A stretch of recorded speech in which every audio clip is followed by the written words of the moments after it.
Dave and I had been married for about 4 years when we decided it was time to expand our little family. I met Dave during a deposition at the health insurance company I worked for, where he was the lead plaintiff's attorney, and I was one of the 6 defending a vulnerable position. Dave was and remains a brilliant partnership-ready lawyer destined to make millions in the fight for justice. Although I am a competent lawyer, I would not claim to be of his class, and was therefore surprised to hear from him shortly after the claim was granted. However, what he needed was not my legal help, but something more carnal, and over the course of numerous dinners, drinks, dances, and events, I discovered that he was a witty and charming conversationalist. The sex was everything we could want. Dave is an inventive and attentive lover, and I was blessed with a passionate and responsive body. Then came the wedding, and we settled into one of those ubiquitous gated communities that seem to grow like weeds all over Long Island for the wealthy. At least those with a few million on a 4-bedroom ranch that's too small for the price and too big for the 2 of us. But we have room to grow, and we have room for an au pair in case I want to go back to work. Like many privileged couples, we were living the American dream, with more money than a young couple could hope for, and at times it seemed like the only problem we had was Dave's hours of work. Although we are both lawyers, my job is more of a 9-to-5 office job, while he spent a lot of time pursuing an almighty partnership. So I often find myself attending the endless meetings, barbecues, dinners, wine tastings, and neighborhood gatherings that living in a gated community entails. It was through these many meetings that I became friends with Joanna and, by extension, with her husband Walter. This couple intrigued me, and since I had free time and in the last month of pregnancy I took a vacation, I decided to find out everything I could. No, I didn't hire a private detective or delve into their personal lives. I just struck up a friendship with Joanna, since she doesn't work and lives just 2 doors down from use. I was intrigued, but not to the point of madness. There was a mystery there, but not one that I desperately needed to solve. Walter, as I understand it, is a certified auditor. He has his own small company. It's strange, but unlike other self-employed entrepreneurs, he never looks for new clients or tries to make contacts. He looks like an accountant in his 40s, balding, with a potbelly, but not fat. He doesn't look like an athlete, just a bookish, nerdy type of man, about 5'3", and often has a slightly aloof or confused demeanor. He never seems to quite fit in with the guys, doesn't play golf, doesn't fish, doesn't drink, doesn't seem to be the stereotypical alpha male that infests our little community. In addition, oddly enough for a married man, he is slightly shy when interacting with women. Always polite, always a gentleman, but without showing off, he mostly blends in with those around him. Joanna, on the other hand, is beautiful, lively, energetic, flirtatious, about 30 years old, but she looks younger, and she is completely devoted to Walter. She has a smile that would put the Mona Lisa to shame, a body, despite having 2 children, that even on my best day I could not hope to compare with, breasts the size of a small pineapple, perhaps enlarged, and a mysterious sultriness that just screams sex. I've only seen her get angry twice, once when some men made fun of Walter in her presence, and she verbally reprimanded them so that they ran away with their tails between their legs, and another time when one of the local ladies' men tried to assault her with your tricks. I think he was happy that his testicles were still intact, but she made it clear loudly and openly that if he or anyone else tried to do such a thing, they could not avoid it. What she has is exclusively for Walter and no one else. She has a noticeable, sometimes sickening, crush on Walter, and it's obvious to all of us except, strangely, Walter himself, who seems oblivious to it all. He clearly loves her, treats her wonderfully and with respect, seems completely devoted to her, but is boring enough to not notice the clues that everyone else sees. Or maybe, having lived with it for so long, he just accepted it as natural. Like I said, they live 2 doors down from here, so they have money to live here, but they don't seem to have the toys that are so widely displayed by the rest of the neighborhood. The cars are devoid of zest, nothing fancy. There are no boats in the yard, no 6-foot televisions, no man's dens with mahogany bars that others boast about. They have a nice yard with a pool, a regular-sized barbecue like most houses here, but nothing fancy. I never heard her complain about not having enough money, but she wasn't into the latest fashion trends either. She didn't wear much jewelry, a modest but decent wedding ring, a gold wedding ring, and the usual gold earrings that looked like two small cylinders. I think they have money for toys, but there is no need to compete by showing them off on display. They have 2 children, a 6-year-old son and a 2-year-old daughter. Both are little souls, well-behaved, and their father and mother clearly take care of them. They are looked after by a Latina girl, something like a maid and nanny, as well as Joan, who was a stay-at-home mom. But even in this, they are completely normal. As I understand it, my son attends one of the best private schools in the area, but nothing special because he is only 6 years old. Mom takes him to school and picks him up afterwards, while his father is at work and the nanny looks after the baby. By that time, I was 8 months pregnant and took a leave of absence from work. I was used to walking every morning to get some exercise, although I stayed quite close to the house, so I went out early when I saw Joan dropping her son off at school. We chatted for a bit, and I invited her to have coffee with me after returning home. She had a busy morning planned, taking her son, going to the gym, then shopping, but she promised to come by lunchtime to drink coffee and chat. I knew there was something between them, some story just waiting to be told, but I didn't expect to receive it that day. I was mistaken. Joanna was a little late. We were sitting drinking coffee and chatting about pregnancy and children in general when I asked her if she planned to have more children. It all depends on Walter, as he says. So it will be. If he wants more, we will give birth. If not, no. I noticed that as she spoke, she was twirling her small gold earring with her fingers, a nervous habit I had seen her do several times when talking about Walter. But you also have your own opinion on this matter, because this is not the 19th century. He can't force you to get pregnant. No, Walter would never do that. He really is a very nice man, and I couldn't have hoped for a nicer man to marry. It's not that he forced me to do anything. It's just that I will do anything to make him happy, and this includes the birth of children and their absence and whatever he wants. You really love him that much, don't you? We all see the way you treat him like he's God's gift to women and you've won a prize. That's how you treat him. Honestly, I've never seen anything like this until I met you two. And yet sometimes he seems quite clueless, like he doesn't understand what you do for him. And I hope he never understands, she said, twirling the earring again. I looked at her a little closely because the statement was strange. You don't want him to know how much you love him? Not that. It's hard to explain. Let me ask you a question, Roberta. You are a lawyer, and if I tell you something, can you keep it a secret?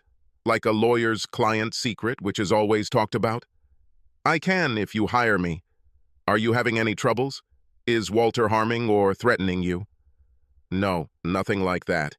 I just have one story that I would like to tell someone, just in case, but it can never, and I mean never, happen again. What does it take to hire you? It's pretty simple. Just give me something, like $10 as an advance, and we can make a verbal agreement establishing attorney-client privilege. She grabbed her purse, took out a 20, handed it to me, and smiled. Consider yourself hired. I grew up on Long Island, but not on this part of it, she began. My father was a roofer, and he spent half of what he earned in a bar, so we never had a lot of money. Mom worked as a hairdresser and brought home a few things, but we were definitely on the lower end of the middle class, not like in this area. Because of his drinking and womanizing and their arguments, it is surprising that I made it to the end of high school, but I managed to get into secretarial school. When I met Walter, I was working at a recruitment agency, which meant I was doing short-term assignments. His secretary was going on maternity leave. Her assistant was filling in for her, and they hired me to fill in for her. So I was like the second cast. And when was this? About 10 years ago. I was 24 years old, already tired of partying, and began to look closely at someone with whom I could settle down. I admit I was a bit of a selfish little bitch, thinking about finding myself a wealthy husband for a few years and then moving on with a decent fortune, and Walter seemed to fit the bill perfectly.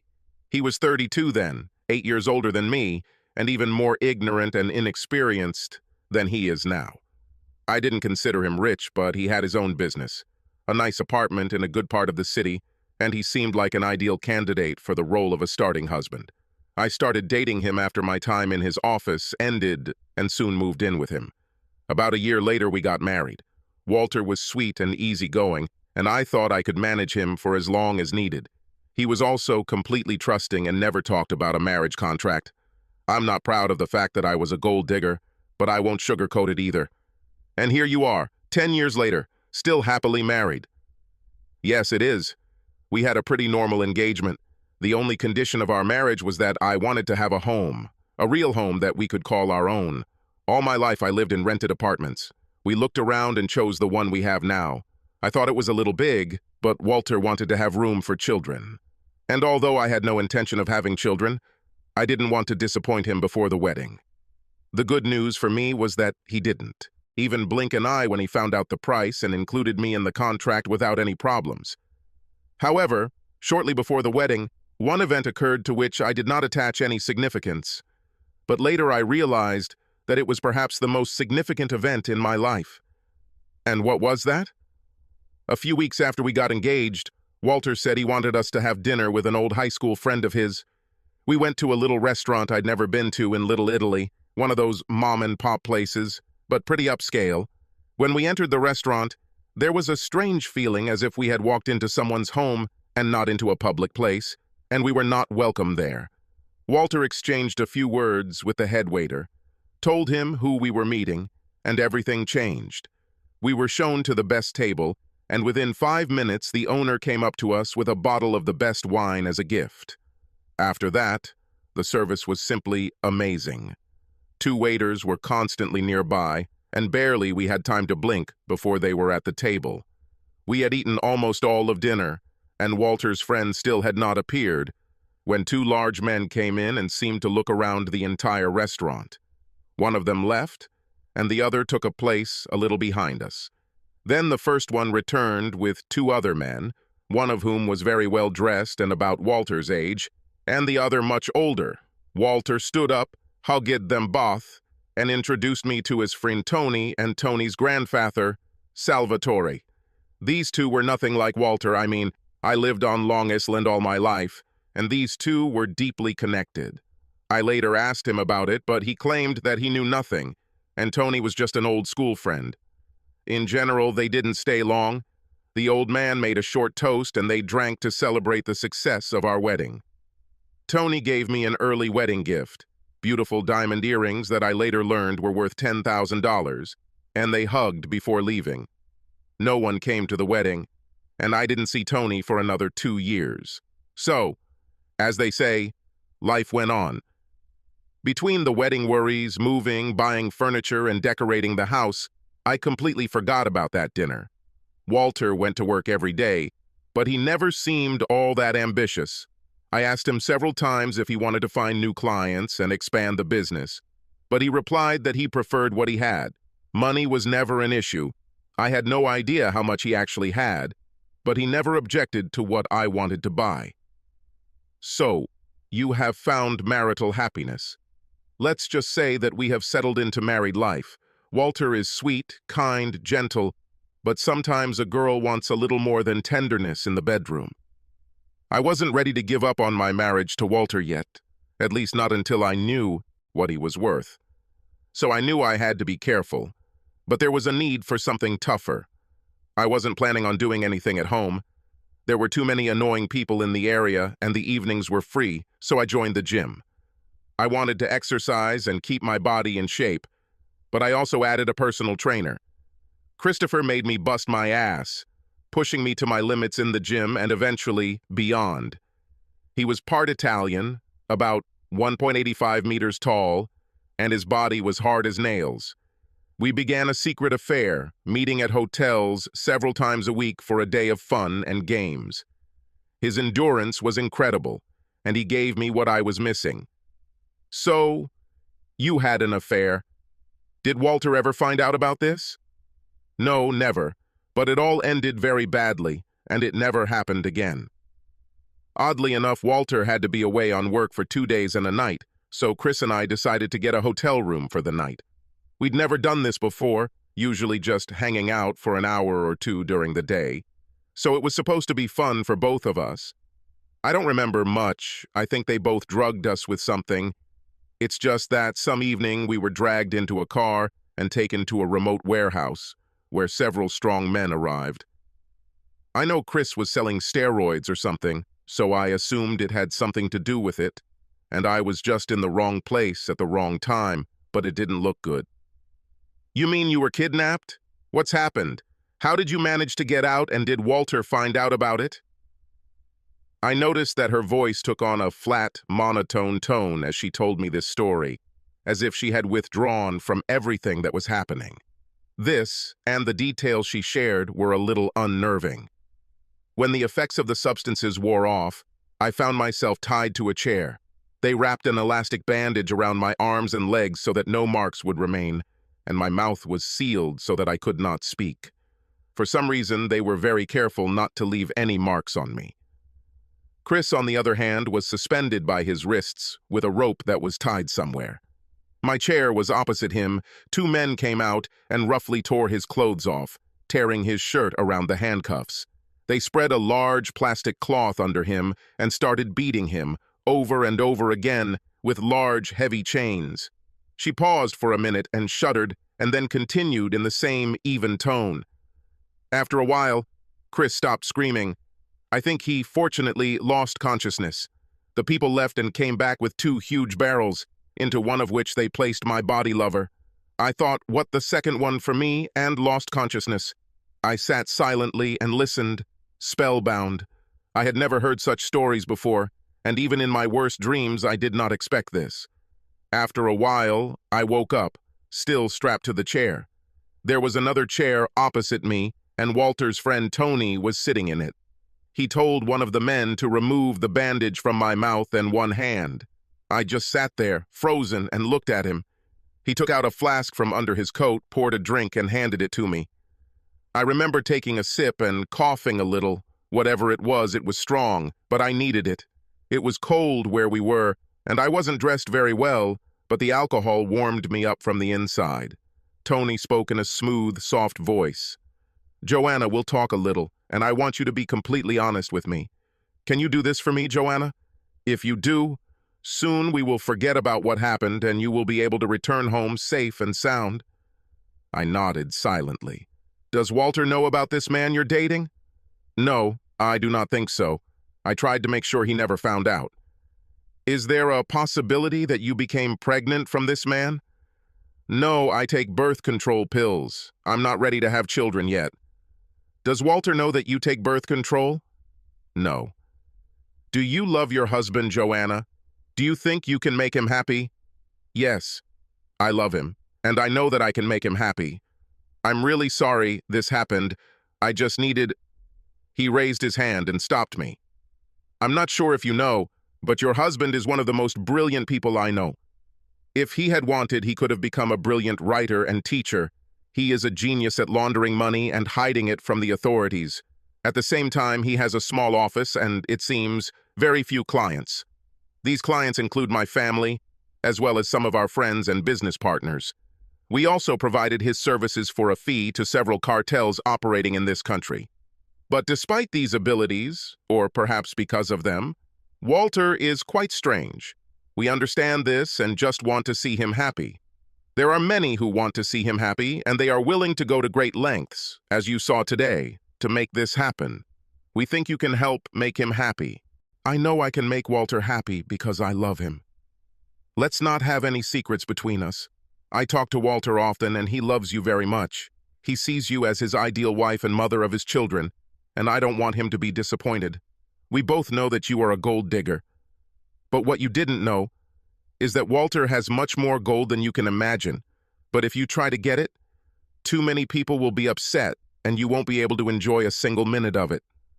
After a while, my companions will return you to the car and make sure you get home safely. Walter doesn't need to know about this. Wait a month for guarantee. Then stop taking birth control pills and give Walter the children he wants. Can you do this for me? Yes. I hope I never see you again, because if I do, you won't leave. There are 1,000 ways you can die, from a car accident to a robbery, and Walter will never know the true reason. Just know that before that you will spend time here in hell.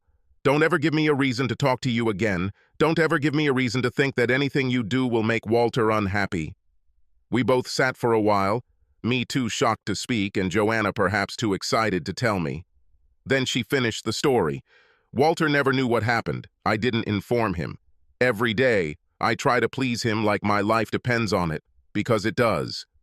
About a month after that, I received a box in the mail that contained the earrings you see me wearing and a card that said, Tony. I wear them every day to remember. What kind of earrings are these? She took one off and handed it to me. There was a golden, perfect miniature of a 200-liter barrel. She now carries